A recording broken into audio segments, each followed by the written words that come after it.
a opressão que Israel sofreu dos midianitas. Eu vou falar a origem desse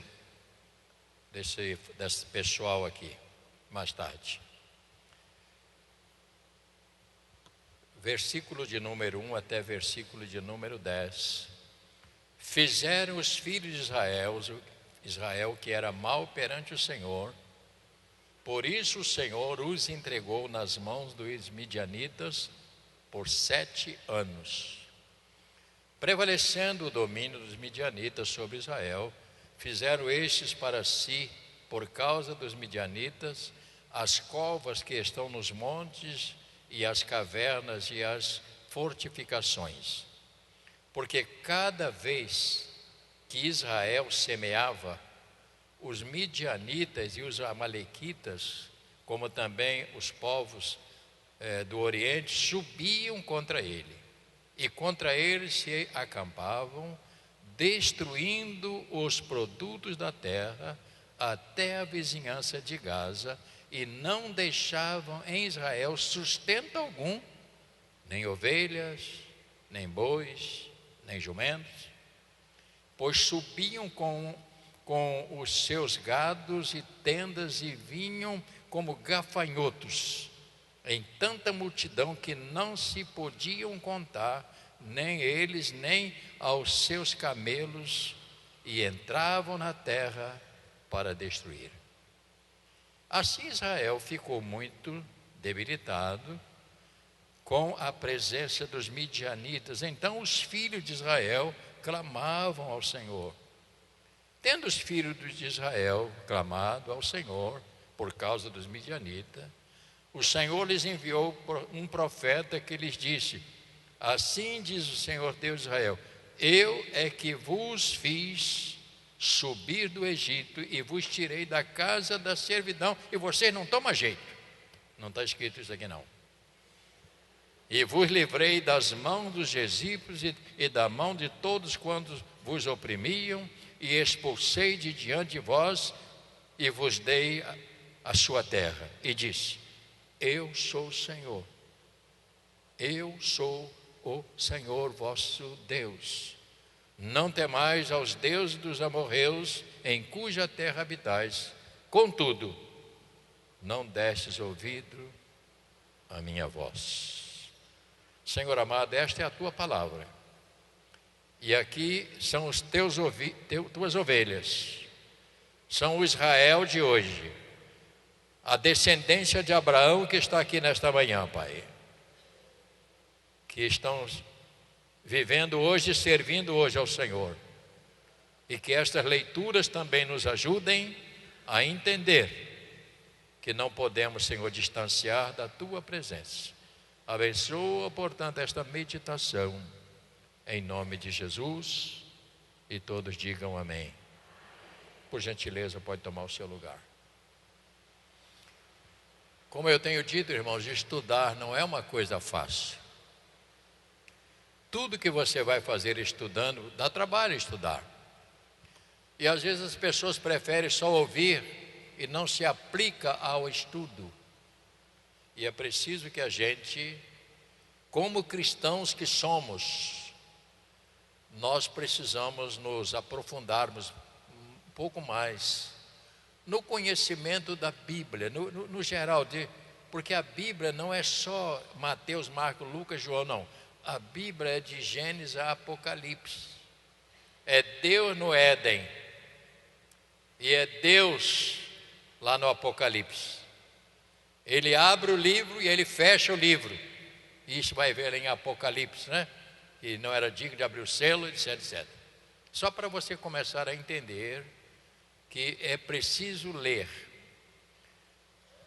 Sempre que chegamos à palavra de Deus, temos que ter sempre, ouça bem, certeza que Deus, desde o início da criação, Ele estava presente, e em tudo que aconteceu e acontece, Ele está presente. E outra coisa, e muitas coisas Ele permite para correção, para disciplina, porque o povo por si só eles são indisciplinados, tal como é hoje uma geração indisciplinada.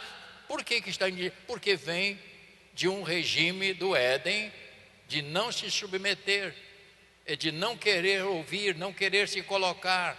Então, se você só entende a Bíblia se você fizer isto, esta ponte desde o Gênesis. Por que o ser humano é assim? Porque o ser humano, ele aceitou o desafio de tentar ser igual a Deus. Se ele tivesse conhecimento que isso não poderia ser, tudo bem, mas eles aceitaram ser igual a Deus. Daí veio o pecado. Então nós estamos hoje colocando aqui para os irmãos o chamado deste homem chamado Gideão ou Gedeão. Portanto, ao lermos sobre o livro de Juízes, observamos claramente que este espírito de insubmissão, lá desde Adão, ele está presente no ser humano que vai passando de geração a geração. E o pior disso tudo é que esta insubmissão, ouça bem, esta insubmissão que há no ser humano, ela é contra si mesmo. E isto se torna um fator inibidor. Porque a insubmissão, quem sofre com a insubmissão? Não é Deus. É o próprio ser humano que se insurge, não é submisso à palavra, não aceita a palavra, quer traçar o seu próprio caminho. Então esta insubmissão, ela destrói a própria pessoa. É preciso a gente ter essa consciência, que quando você se insurge contra qualquer coisa, você está lutando contra você mesmo, está machucando o seu próprio ser, por não se submeter. E a palavra de Deus, desde o princípio, ela chama para uma vida de submissão, de ouvir, de ler, aprender a palavra, obedecer. Os nossos passos devem ser cuidados pelo Senhor. Então, quando Deus fez a aliança, Ele tinha como base de o quê? Proteger ao homem. Esta é a base. Não pense você que as alianças, os mandamentos é para machucar, não, é para ajudar. É sempre para proteger. Por que Deus diz assim, não faça isso, não faça aquilo? Ele está dizendo que se você fizer, você vai sofrer as consequências. No livro de Deuteronômio, capítulo 28, e é algo muito, eu diria ao irmão mais, é algo assassino, né, irmãos? Uma coisa, essa indisciplina é uma coisa que comete um assassinato contra si mesmo. Capítulo 28 de Deuteronômio, ele coloca aqui uns princípios. Você veja que sempre tem dois lados. Sabe que é capítulo 28, eu vou te dar o tema já. Capítulo 28.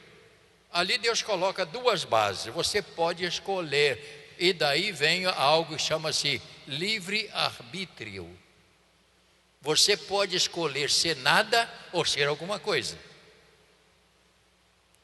Para ser nada, não precisa fazer nada. Mas para ser alguma coisa, exige de você alguma coisa também. É o preço. É o preço. Mas olha como Deus coloca aqui em Deuteronômio 28, ele fala assim, do castigo, da desobediência e também da obediência. Vamos ver primeiro a obediência, eu não vou ler todo. Capítulo 28, verso 1. Lembrando aos irmãos que eu não estou pregando, eu estou tentando ler a Bíblia e transferir para os irmãos princípios de Deus. Se atentamente ouvires a voz do Senhor teu Deus, tendo o cuidado de guardar todos os seus mandamentos que hoje te ordeno, o Senhor teu Deus te exaltará sobre todas as nações da terra. Então aqui nós temos um princípio. Por que é que eles sofreram lá? Por desobediência. Mas Deus tinha avisado? Tinha avisado.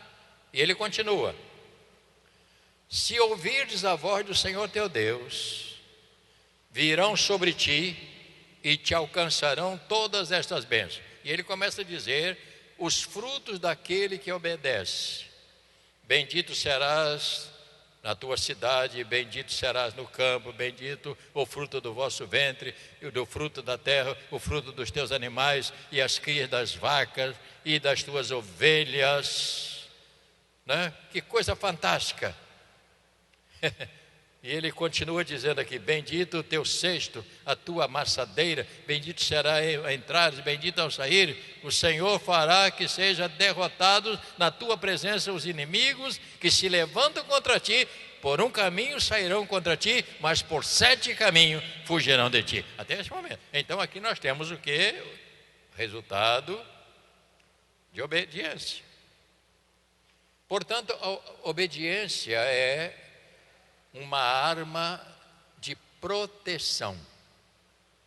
Uma pessoa que serve a Deus e que procura andar corretamente, ela tem paz. Ela enxerga além dos rios desse mundo. Ela é muito além, quando ela se submete aos princípios. Mas Deus também colocou aqui na frente os castigos da desobediência, porque Deus não pode deixar impune. Se Ele coloca obediência e Ele promete o que vai acontecer, Ele também precisa advertir o resultado da desobediência. E ouça bem, quase sempre 99% do sofrimento é falta de obediência aos princípios de Deus. Capítulo 28, verso de 15 agora. E ele aqui começa a dizer: será, porém, que se não deres ouvidos à voz do Senhor teu Deus, não cuidando em cumprir todos os seus mandamentos e os seus estatutos, que hoje te ordeno, então virão todas estas maldições sobre ti e te alcançarão. Lá viriam as bênçãos sobre si, e aqui a maldição. Por que a maldição? Porque Deus quer fazer mal? Não, porque a pessoa procurou o seu próprio caminho. E ele aqui diz: maldito será na tua cidade, maldito será no campo, maldito no teu cesto, na tua amassadeira, maldito o fruto do seu ventre e da terra, das crias das suas vacas, maldito será a entrada, maldito a sair. O Senhor mandará sobre ti maldição e confusão e ameaças em tudo quanto empreenderes, até que sejais destruído e repentinamente pereças por causa da maldade das suas obras com que abandonastes. Até este ponto. Então nós temos aqui um leque, não é? Há pessoas que não gostam do Velho Testamento. Porque agora nós estamos na graça. A pessoa nem sabe o que é isto. Porque a graça não te exime de obediência. A graça não te libera para você fazer o que quiser e que está tudo certo. A graça não é isso. Se nós entendermos bem o que significa a graça de Deus, nós vamos melhorar a nossa vida 100%. Portanto, ela funciona tanto para aqueles que obedecem, como ela penaliza os que desobedecem. Este é o princípio. Então, ao ler sobre este assunto que nós estamos lendo nesta manhã aqui, nós vamos encontrar alguns princípios. Então, no livro dos Juízes, que o Senhor colocou juízes, que era como que um governo, e ele trabalhava durante esses 40 anos que a Bíblia vai dizer. Ele era o juiz que julgava as causas e o povo tinha um referencial. Mas só que quando morria os juízes, era como desgovernasse e o povo voltava novamente ao sistema do Éden, do Adão. Era só não ter governo. Por quê? Porque não tinha entrado dentro do coração e da mente dele o resultado, que era o resultado da palavra, de obediência. E isto custa a gente, irmãos. Todos nós temos um instinto que é carnal. E se você não tiver um bom governo, você não vai subsistir. Então é o momento do governo. Há coisas que você gostaria de fazer, mas por que você não faz? Porque a palavra de Deus, ela está dentro do seu coração e o Espírito do Senhor está trabalhando cada dia em você, ajudando você a ter o procedimento cristão, que é algo que precisa acontecer na nossa vida, irmãos. Procedimento. Então nós temos aqui, olha só para o versículo 31 do capítulo 5, onde nós estávamos, lá em Juízes.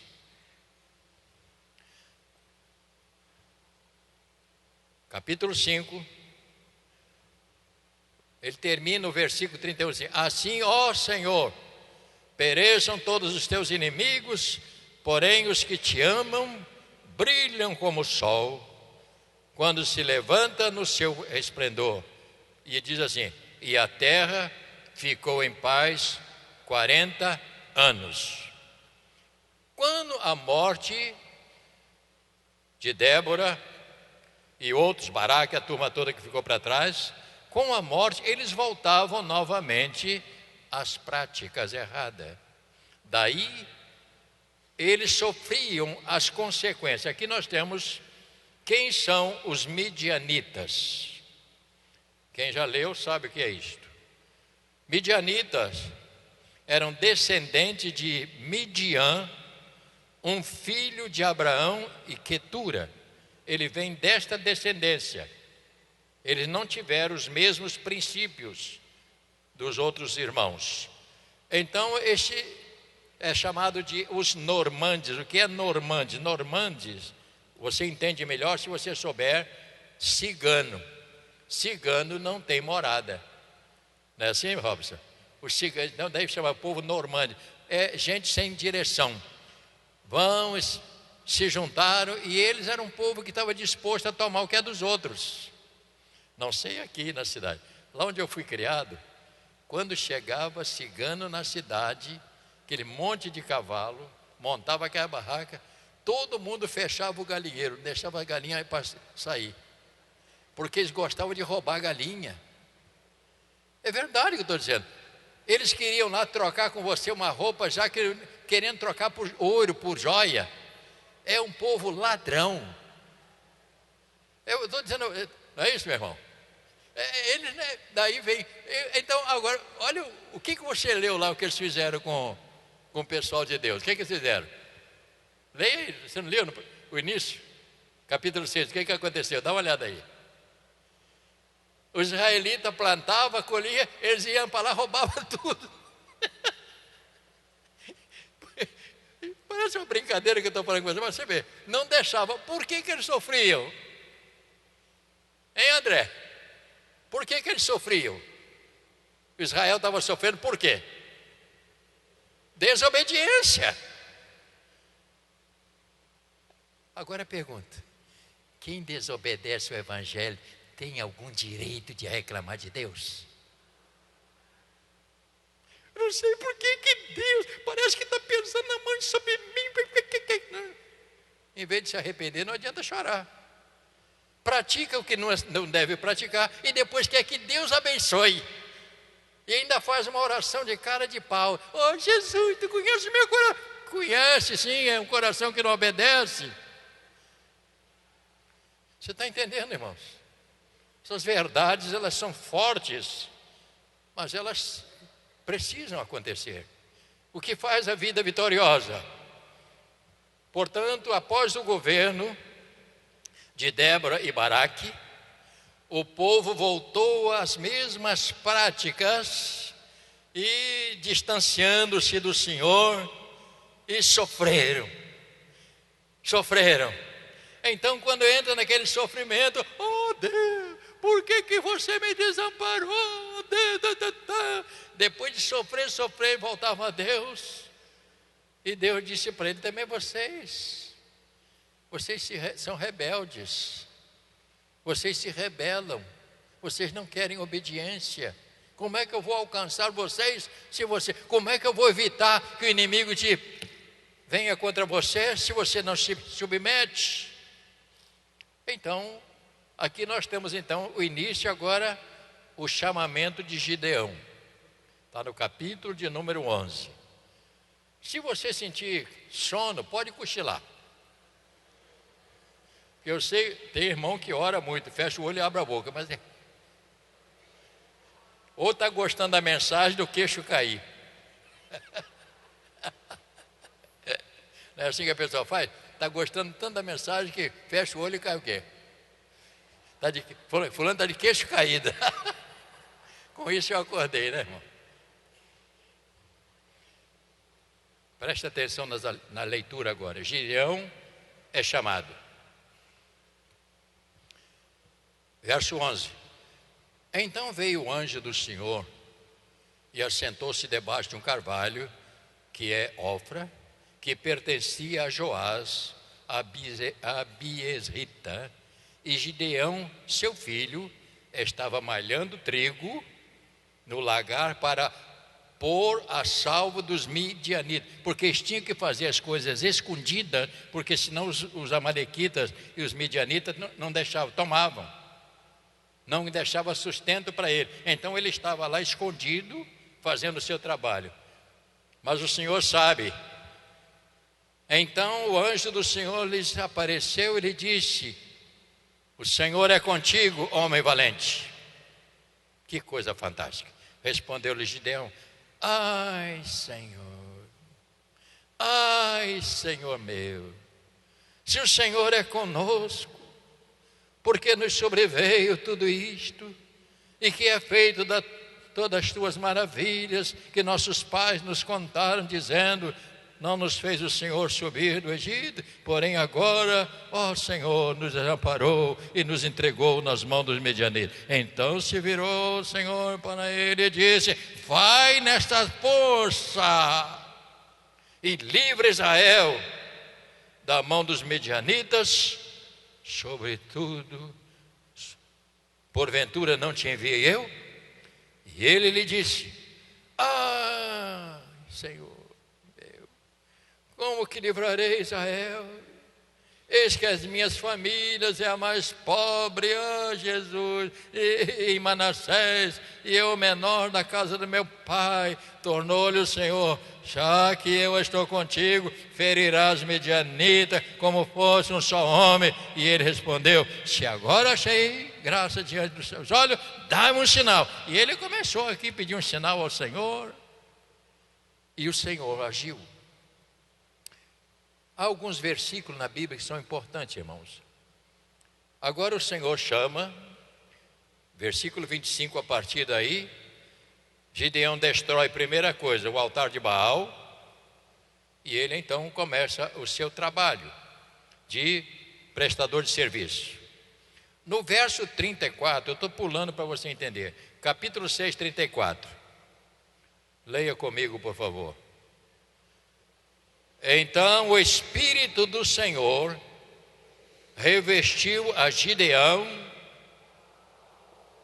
tocou o rebate, os eberritas, e ajuntaram por dele, enviou mensageiro por toda a terra de Manassés, que também foi convocado, como seguir, enviou ainda mensageiro de Assé, a Zebulon e a Naftali, e saíram para encontrar-se com ele. Disse Gideão a Deus: se há de livrar Israel por meu intermédio, como disseste, eis que agora eu vou pôr uma porção de lã. E agora ele diz: Senhor, se a lã ficar seca ou molhada, está aqui a narrativa. Mas o que eu quero dizer mais do que isso, irmãos, essa é uma narrativa muito importante. Muito importante você entender isso aqui. Todos os juízes que começaram o trabalho, o Senhor os enchia do Espírito Santo. E ali nós temos o trabalho. Lá é dito: o Espírito do Senhor vinha sobre eles, porque eles mesmos, juízes por eles, não podiam fazer. Se Deus não tivesse investido nele o Espírito do Senhor, o Espírito Santo, eles não poderiam fazer. Então, quando Deus revestia, eles tinham autoridade e determinação no que iria fazer. Algo que a igreja tem esquecido. O Espírito Santo tem sido esquecido, tem sido deixado de lado, tem sido substituído por outras coisas. E a igreja que abrir mão do Espírito Santo é uma igreja fadada a acabar. Você está entendendo o que eu estou falando? O que faz a sua vida vitoriosa é você estar cheio do Espírito Santo. Porque, ouça comigo, o Espírito Santo, repita comigo, o Espírito Santo é um freio na vida do homem, para não cair e não praticar coisa errada. Você entendeu isso? O que faz você vencer é o Espírito Santo. É Ele que dá força, é Ele que nos ajuda. Agora Deus dá para ele aqui uma estratégia. Ainda tem alguns minutos ainda. Ouça bem, eu espero que você esteja participando, não esteja só balançando a cabeça para mim, não. No capítulo 7, fala homens, Gedeão, com 300 homens vence os midianitas. Então, capítulo 6, 34. Então o Espírito do Senhor revestiu a Gideão, o qual tocou a rebates da biarrita, já estava vendo ali um trabalho tremendo. Agora aqui. Então Jeruboal, que era o Gideão, se levantou de madrugada, e todo o povo com ele estava, e se acamparam junto à fonte de Horebe, de maneira que o arraial dos midianitas lhes ficavam para o norte, no vale da fronte ao outeiro de Moré. Disse o Senhor a Gideão: é demais o povo que está contigo para eu entregar os midianitas nas tuas mãos. Que coisa, né? Israel poderia se gloriar contra mim, dizendo: a minha própria mão me livrou. E aqui nós temos aqui uma mensagem tremenda. Verso 3: apregou, pois, aos ouvidos do povo, dizendo: quem for tímido e medroso, volte, retire-se da região montanhosa de Gileade. Então voltaram do povo 22.000 e 10.000 ficaram. Caramba, como é que você vai vencer uma guerra com essa turma de gente? Você entendeu o texto? Primeiro, quem for tímido, medroso, vai lavar cachorro, vai lavar quintal, vai fazer qualquer coisa. Você está entendendo?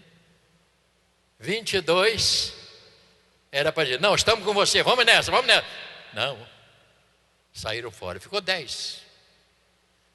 Mas aí agora, olha a beleza disso aí, irmãos. Continua a leitura. Disse mais o Senhor Gideão: ainda há povo demais, faze-o descer as águas, e ali te provarei aqueles a quem eu disser: este irá contigo, este contigo irá, porém todo aquele que eu lhe disser, este não irá contigo, ele não vão.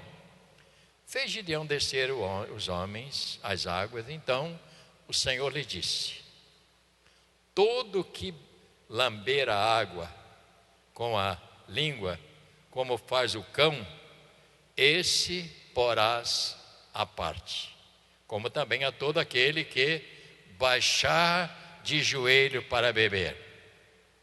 Foi o número dos que lamberam com a mão à boca 300 homens. Ou seja, olha o detalhe, olha para mim. O que é isto? Eles pegavam a água com a mão,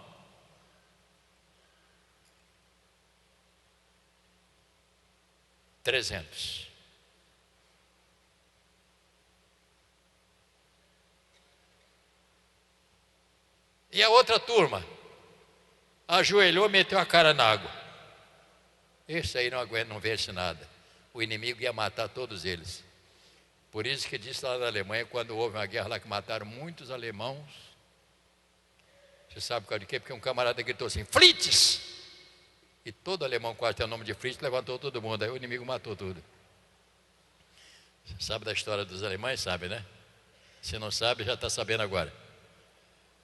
O que ele fez aqui?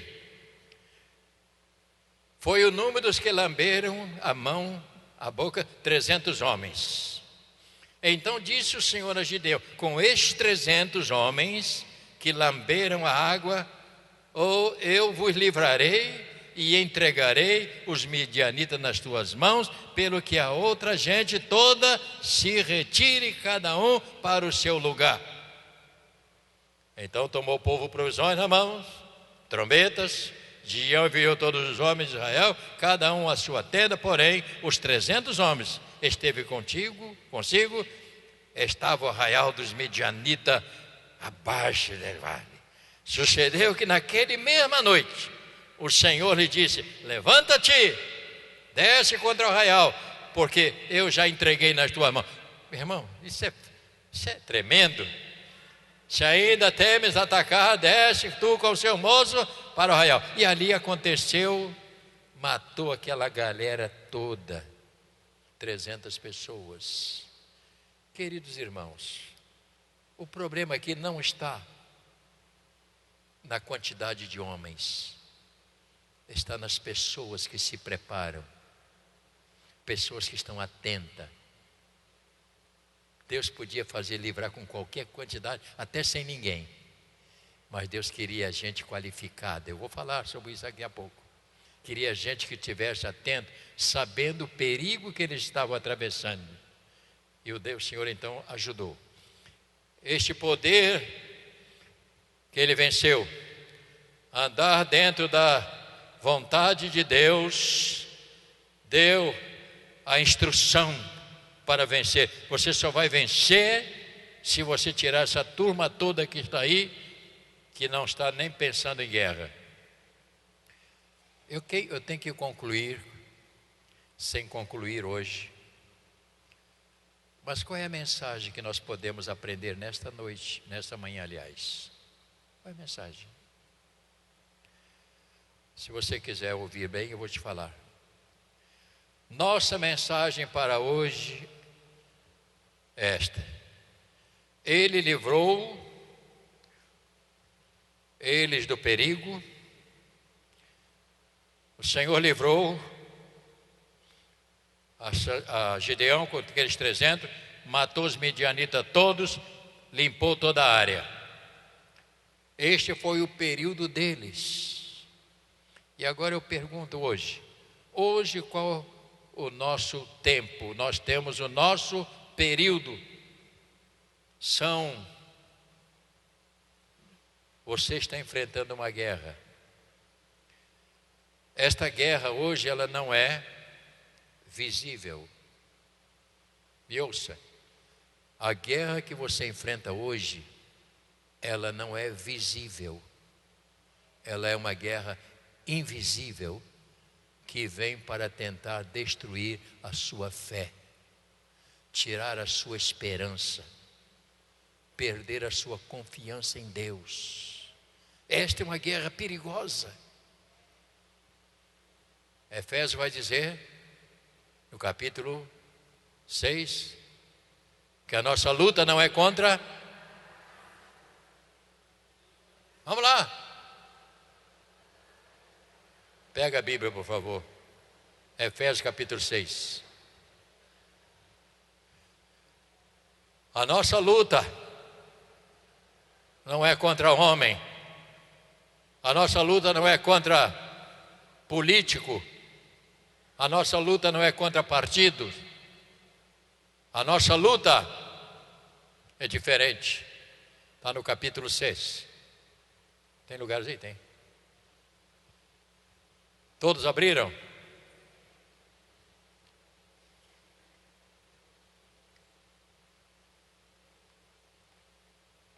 Efésios Está depois de Gálatas, capítulo 6.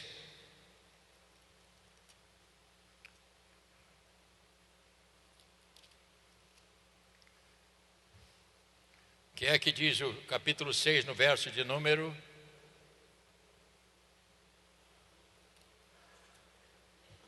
10? 6:10. Eu queria que você lesse bem alto. Efésios 6:10.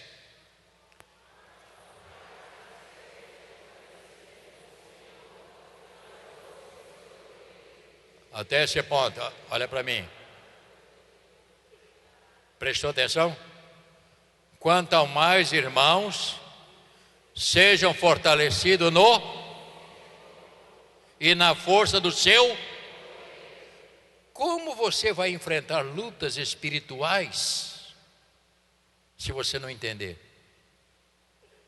Porque naquele tempo tinha os amalequitas, era gente, era pessoas, e que eles mataram a todos, matou todo mundo. Mas hoje você não vê o seu inimigo. E ele diz aqui a razão, para que você possa fazer, o que ele diz no verso de número 11? Revestir de toda a armadura de Deus para poder ficar firme contra o que? As ciladas, que está sempre sendo armada. Ele está sempre querendo pegar alguém. E aqui no verso 12 ele diz, junto, porque a nossa luta não é contra sangue e contra a carne, e sim contra os principados e potestade, contra os dominadores deste mundo tenebroso, contra as forças espirituais do mal nas regiões celestes. E ele manda tomar aqui um monte de armadura. E quando você começa a entender isso, a sua vida é diferente. Eu vou concluir para que nós possamos voltar para casa. E eu, ao escrever isso aqui, eu fiquei pensando a poder colocar. O mesmo Senhor que deu condição ou condições a eles, os libertadores, o mesmo Deus que colocou o Espírito dele em Débora, em Gedeão, lá na frente de Sansão, e todos os juízes, esse mesmo Deus que colocou o Espírito dele neles para vencer, é o mesmo Deus que coloca o seu Espírito em mim e em você para vencer. É o mesmo. Por isso ele fortaleça na força do seu poder. Ele deseja agir sobre o seu povo. Agora ouça, mas para fazer isso, ele procura homens e mulheres que estejam consagrados para Deus poder agir através deles. Não fique na esquina, não fique na roda dos escarnecedores, não fique no meio dessa turma de bobagem, não pense que você vai vencer, não vai. Você precisa mudar. Nós precisamos mudar. Como Deus vai trabalhar? Ele precisa que eu e você tenhamos uma vida o qual Ele possa agir através de nós, em nós, por nós. É isto que acontece. Esta é a vida cristã. Vida cristã não é ter um cartão de membro, não é passar, não é dizer eu sou da igreja tal, eu sou da igreja tal. Isso não é tudo, é parte. O que vai fazer toda a diferença é quanto você e eu temos do poder de Deus na nossa vida para podermos vencer as batalhas. No nosso próximo encontro nós vamos chegar aqui um outro momento em que vai passar para um outro período, que é o período dos reis, da monarquia.